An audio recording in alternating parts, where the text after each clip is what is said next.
नमस्कार,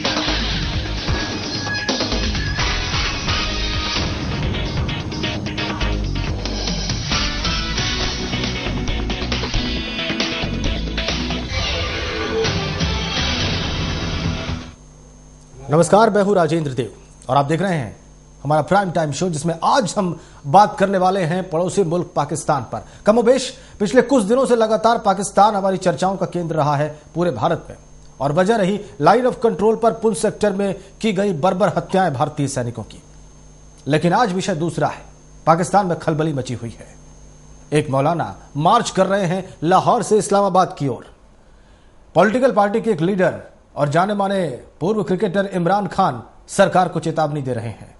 और उससे भी बड़ी बात, सुप्रीम कोर्ट ने, वहां की सुप्रीम कोर्ट ने कहा है कि वहां के प्रधानमंत्री रजा परवेज अशरफ को फौरन 24 घंटे के भीतर गिरफ्तार किया जाए। मतलब यह कि पाकिस्तान में सियासी हलचल मची हुई है चारों तरफ, चारों ओर। कुछ दिनों पहले वहां पर धमाके हुए जिसमें 125 लोग मारे गए, ज्यादातर शिया थे, हजारा शिया। आखिर पाकिस्तान में सब चल क्या रहा है, पहले हमारी ये रिपोर्ट देखिए और फिर इस पर बात करते हैं।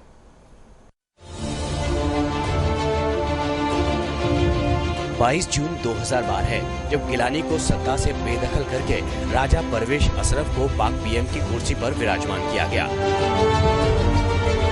और अब 15 जनवरी 2013 यानी 6 महीने 22 दिन बाद नवनियुक्त प्रधानमंत्री राजा परवेज अशरफ को गिरफ्तार करने का आदेश पाकिस्तान सुप्रीम कोर्ट ने दिया। अगर पाक पीएम के पिछले राजनीतिक कार्यकालों को देखें तो आजादी के बाद 1950 से लेकर अब तक संवैधानिक संकटों का सामना करते हुए 16 प्रधानमंत्री बदले जा चुके हैं। अब 17वें की बारी है। इनमें से 50% का कार्यकाल 1 से 1.5 साल तक ही सीमित रहा और 30% का कार्यकाल 1 महीने से लेकर 5 या 6 महीने का रहा, और बाकी 20% के पास सत्ता की चाबी 2 से 4 साल को भी पार कर गई। यानी कि आजादी के बाद आज तक पाकिस्तान में कोई स्थिर सरकार नहीं रही। कभी सेना और सरकार के बीच में विवाद पड़ा तो कभी सुप्रीम कोर्ट और सरकार में तनातनी रही, कभी आतंकवाद इस्तीफे की वजह रहा तो कभी भ्रष्टाचार। मसला आखिर है क्या? पाकिस्तान पर हुकूमत करना कौन चाहता है? ये सवाल अभी सवाल ही है। जवाब देना जल्दबाजी होगा। दूसरी ओर सरकार के खिलाफ ऐलाने जंग कर चुके इस्लामी विद्वान डॉक्टर ताहिरुल कादरी और उनके हजारों समर्थकों ने सुप्रीम कोर्ट के निर्णय पर मुबारकबाद दी है। इस्लामी विद्वान डॉक्टर कादरी के करीब 1 लाख समर्थक संसद, विधानसभाओं को भंग करने और सरकार के इस्तीफे के समेत कई मांगों को लेकर संसद के बाहर जमा थे। कादरी ने सोमवार को इस्लामाबाद से लाहौर के बीच रैली निकाली और लोगों से देश बचाइए, सरकार नहीं नारे के साथ आगे बढ़े। इसे इत्तफाक कहें या कोई और वजह है। न्यायालय का फैसला कादरी की मांग के बाद आया। इसे माने तो क्या माने, लेकिन इसे महज इत्तफाक मानकर चलना भी शायद जल्दबाजी होगा। पाक आर्मी अपनी हुकूमत के लिए बेताब है तो सरकार अपनी। कट्टरपंथी ताकतें भी चरम पर हैं। कादिर के आंदोलन में लगा पैसा किसका है? अमेरिका के साथ रिश्ते और चीन की पाक में दखलंदाजी किसी से छुपी नहीं है। सवालों की ये फेरिश्त बहुत लंबी है, लेकिन इसका जवाब दूर दूर तक नजर नहीं आता। आखिर इस उथल पुथल के पीछे है कौन? जरा सोचिए। सुदर्शन न्यूज के लिए अरुण शिवहरी की रिपोर्ट।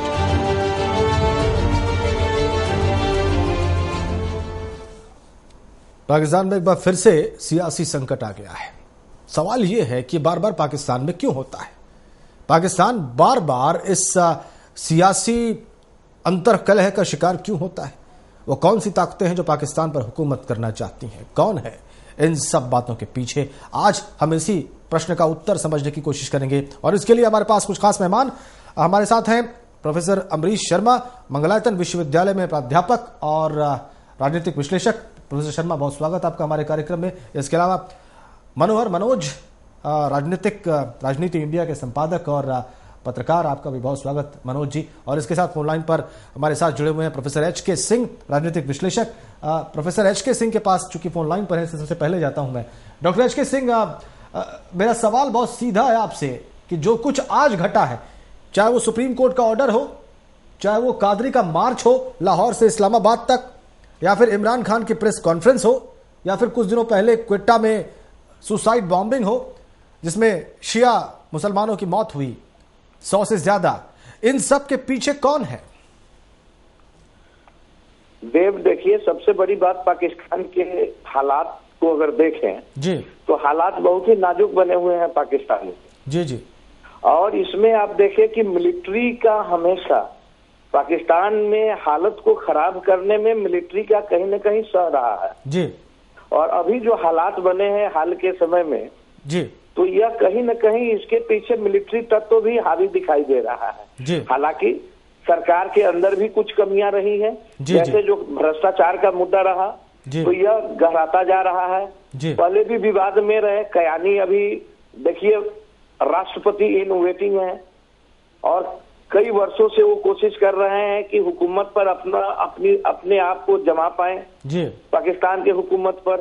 कादरी की अगर बात करें तो कादरी थोड़ा मॉडरेट एलिमेंट है पाकिस्तान के अंदर में, जी जी, अगर और लोगों से तुलना की जाए तो ऐसी स्थिति में अभी जब सुप्रीम कोर्ट का फैसला आता है जी और उसके बाद में ये जुलूस और इसके बाद में आप देखिए इमरान खान साहब का बयान भी जी, और जिस प्रकार के हालात अभी गहराए हैं, जिस प्रकार के हालात हैं भारत और पाकिस्तान के बीच में, जी जी, ये सब इंगित कर रहे हैं कि भारत के बीच जी और आप कहें कि भारत के खिलाफ जी उकसाकर जी या कोई लड़ाई या लो इंटेंसिटी वार को भी आगे लाकर और जनता में भी आक्रोश पैदा करके जो कादरी अभी कर रहे हैं वहाँ और जनता उनके साथ है, तो कहीं न कहीं इजिप्ट टाइप की स्थिति पाकिस्तान में बने और उसका फायदा उठाकर वहाँ पर कयानी सत्ता के ऊपर काबिज हो जाए, इस तरह का प्रयास किया जा रहा है। लेकिन ये काम तो पहले भी हो सकता था डॉक्टर एच के सिंह,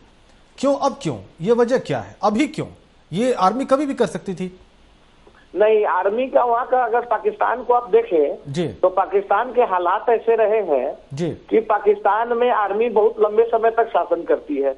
उसके बाद में जब आर्मी डिस्क्रेडिट होने लगते हैं आर्मी के लोग, तो उसके बाद में वो सिविल गवर्नमेंट को वहां पर आने देते हैं, एक स्पेस दे देते हैं और फिर 2-4 साल 5 साल जब सिविल गवर्नमेंट चलती है उसके बाद में आर्मी उसको डिस्क्रेडिट करके या डीस्टेबलाइज करके एक बहाना ढूंढकर फिर से सत्ता में आ जाते हैं। डॉक्टर एच के सिंह, सत्ता में रहने के कारण जो आर्मी ने फायदा लिया है अपना जी, तो आर्मी सत्ता से बाहर नहीं रह सकता, उनको बहुत फायदे हुए हैं। आप लाहौर में देखे, रावलपिंडी में देखे, आप पेशावर में देखे, जितने प्राइम लैंड है आर्मी के ऑफिसर के या प्रीवियस जो ऑफिसर्स रहे उनके है। किसी भी बिजनेस हाउस को ले लीजिए पाकिस्तान में, वो फॉर्मर आर्मी ऑफिसर या आज के आर्मी ऑफिसर है उनके रिश्तेदारों के हैं। तो सत्ता में रहने से आर्मी को काफी फायदा होता रहा है और पाकिस्तान की आर्मी सत्ता से बाहर नहीं रह सकती। और एंटी इंडियनिज्म जो है वो आर्मी को सूट करता है वहाँ, क्योंकि एक मौका मिल जाता है इससे, जिससे कि आर्मी टेक ओवर कर सके। बिल्कुल हालात हो रहे हैं। हाँ बोलिए। बिल्कुल बिल्कुल डॉक्टर एच के सिंह, इसमें कोई दो राय नहीं कि आर्मी, पाकिस्तानी आर्मी का एक ही एजेंडा है, भारत के खिलाफ बोलो, भारत के खिलाफ करो और कुल मिला के भारत को फोकस में रखकर किसी तरह से हुकूमत अपने पास रखो। लेकिन क्या मनोज जी जो कि राजनीति इंडिया के संपादक हैं, क्या आप डॉक्टर एच के सिंह की बात से सहमत हैं? डॉक्टर एच के सिंह की बहुत सारी बातों से मैं सहमत हूं, लेकिन एक सवाल मेरा है, अभी क्यों?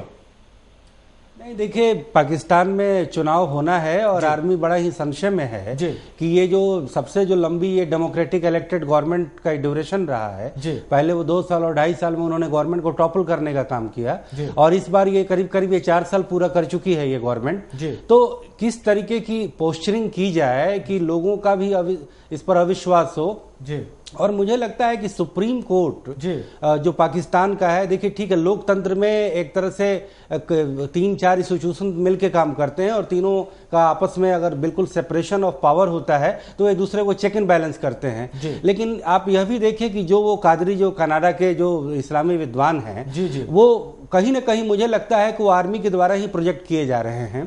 पहले आर्मी को इस बात का पूरा डर है कि उनका जो सबसे ज्यादा एंटी जो डेमोक्रेटिक फोर्स है वो है नवाज शरीफ, और नवाज शरीफ हो सकता है कि इस गवर्नमेंट की लोकप्रियता का फायदा उठाकर अगली बार आ सकते थे। तो पहले आर्मी ने इमरान खान को प्रोजेक्ट किया और कहीं ना कहीं इमरान से उनको ऑब्जेक्टिव फुलफिल होती नजर नहीं आ रही है, तो उन्होंने कादरी को प्रोजेक्ट किया है। और आज कादरी का बयान देखिए, उन्होंने कहा है कि पाकिस्तान में 2 ही इंस्टीट्यूशन अच्छा काम कर रहे हैं, एक आर्मी और दूसरा सुप्रीम कोर्ट। तो सुप्रीम कोर्ट के फैसले कहीं ना कहीं आर्मी को फायदा दे रहा है। और ये पाकिस्तान का ये दुर्भाग्य आज भी जो है लगातार बना हुआ है कि डेमोक्रेटिक फोर्सेस वहां कंटिन्यू नहीं कर पा रहे हैं। और जो डेमोक्रेटिक फोर्सेस के रूप में जो दो मुख्य धड़ा है वहां पर पीपीपी और ये पाकिस्तान मुस्लिम लीग नवाज गुट, ये दोनों जो है अपने इनसिक्योरिटी की वजह से, पॉलिटिकल इनसिक्योरिटी की वजह से वो एक तरह से कुछ करप्शन हैपनिंग्स में इन्वॉल्व होते रहे हैं। और इस वजह से जो है आर्मी को एक तरह से बहाना मिलता रहा। लेकिन जिस तरीके से सुप्रीम कोर्ट एक डेमोक्रेटिक इलेक्टेड प्राइम मिनिस्टर को एक बार नहीं, दो बार नहीं, 3 बार जो है एक तरह से उनको टॉपल करता है अपने डिसीजंस के जरिए, तो कहीं ना कहीं ये पाकिस्तान के लिए दुर्भाग्यजनक है। और रह गया एंटी इंडिया पोस्टरिंग का मामला, तो ये माना जाता है कि नवाज शरीफ का एक ज्यादा ही प्रो इंडिया और ज्यादा फ्रेंडली रिलेशन रहा है।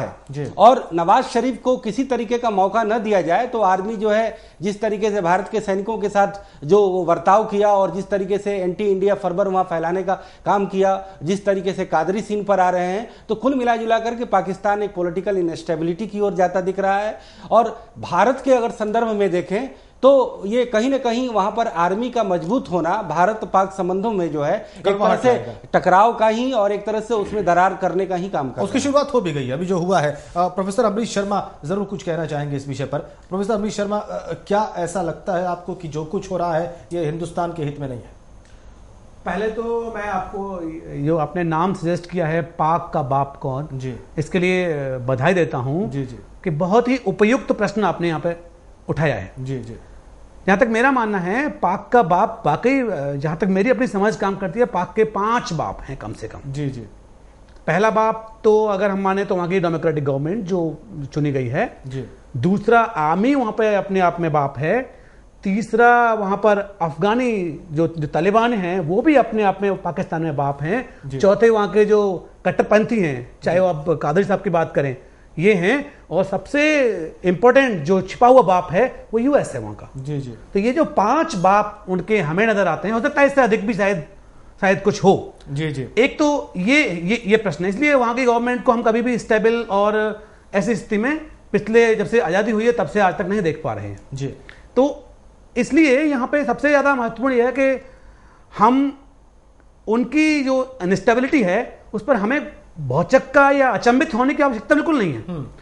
ये वहां पे होना एक बिल्कुल लाजमी और स्वाभाविक सी बात है। ये कुछ भी वहां पे नया नहीं हो रहा है, एक बात।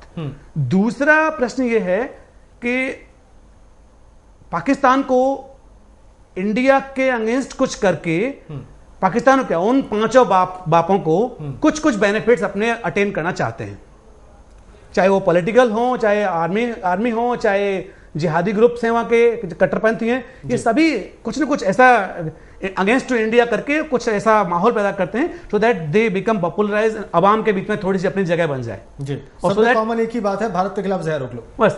हाँ, इंपॉर्टेंट ये है कि अगर हम जैसे अभी मनोज जी ने कहा जी कि हम अगर इंडियन कॉन्टेक्स्ट में बात करते हैं, भारत के अंदर में बात करते हैं, भारत को उसकी इनस्टेबिलिटी को हमें कहीं उसमें ज्यादा घुसने की आवश्यकता नहीं है बिल्कुल भी, क्योंकि भारत जिस डायरेक्शन में मूव कर रहा है वो एक बहुत ही सोचे समझे हुए, बहुत ही एकदम उपयुक्त डायरेक्शन में मूव कर रहा है।